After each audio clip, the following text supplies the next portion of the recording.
Welcome to Triumph IAS. It's a daily mains practice question and answer series. This program is exclusively designed for UPSC CSE aspirants. In this video discussion, we will discuss UPSC CSE mains previous 25-year questions. Question number 1. Trace the rise and growth of socio-religious reform movements with special reference to Young Bengal and Brahmo Samaj. Let's start with the introduction of the answer. From the late 19th century, several European and Indian scholars started the study of ancient India's history, philosophy, science, religions, and literature. The main body of the answer should be: this growing knowledge of India's past glory provided to the Indian people a sense of pride in their civilization. They attacked bigotry, superstition, and the hold of the priestly class. Ram Mohan Roy, who opposed idolatry, denounced sati, polygamy, and abuses of the caste system, favored remarriage of Hindu widows.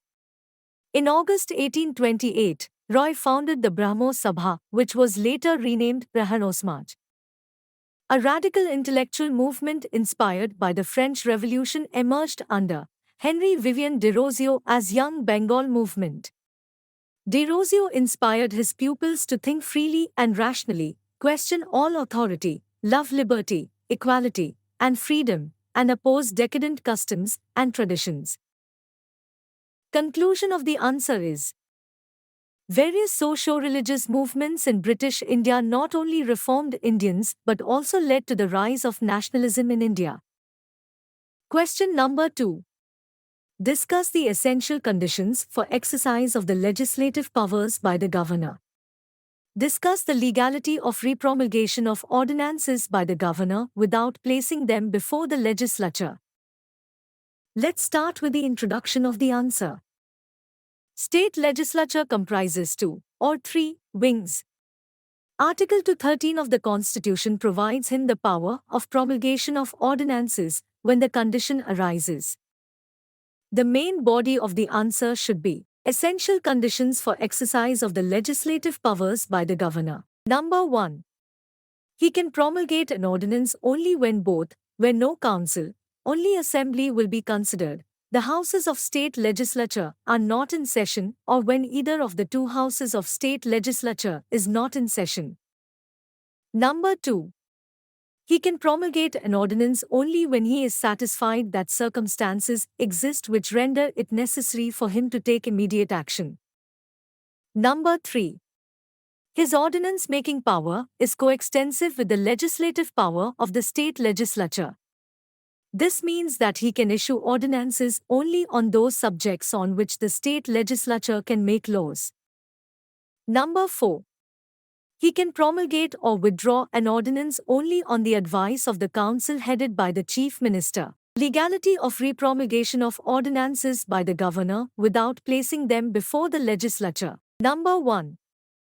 An ordinance issued by him ceases to operate on the expiry of 6 weeks from the reassembly of the state legislature. It may cease to operate even earlier than the prescribed 6 weeks, if a resolution disapproving it is passed by the Legislative Assembly and is agreed to by the Legislative Council. Number 2. He can repromulgate the ordinance but with the conditions said in the D.C. Vadhva case. Number 3. The SC ruled that successive repromulgation of ordinances with the same text without any attempt to get the bills passed by the Assembly would amount to violation of the Constitution, and the ordinance so repromulgated is liable to be struck down. Number 4.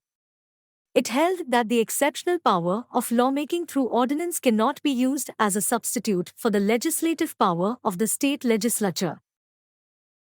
Question number 3.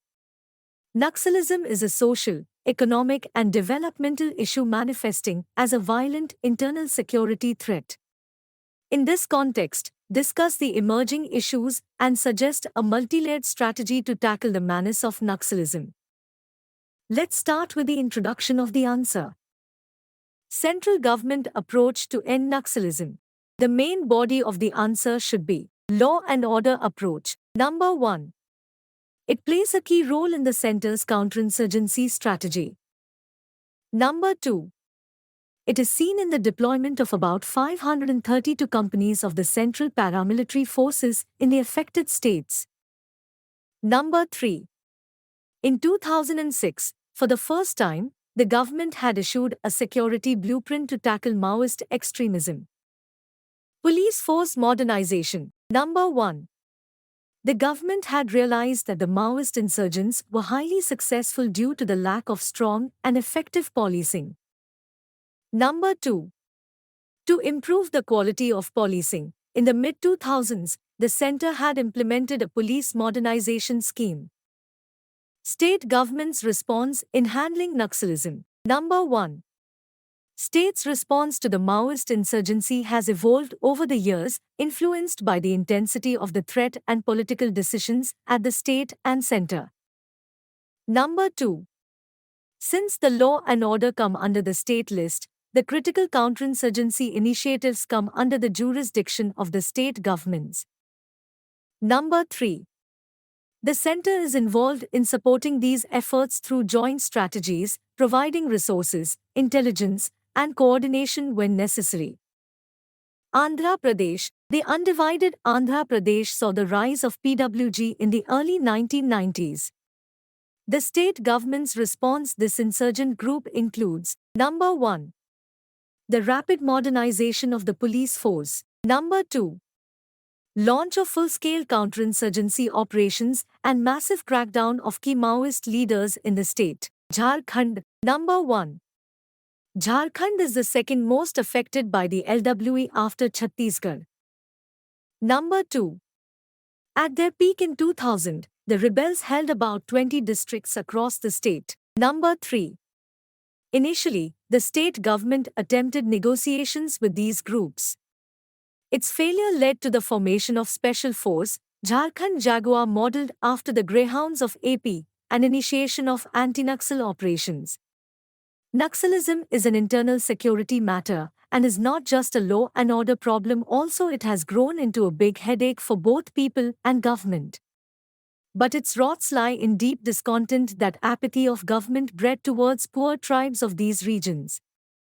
Only through addressing those problems, it is possible to stop the further spread of left-wing extremism.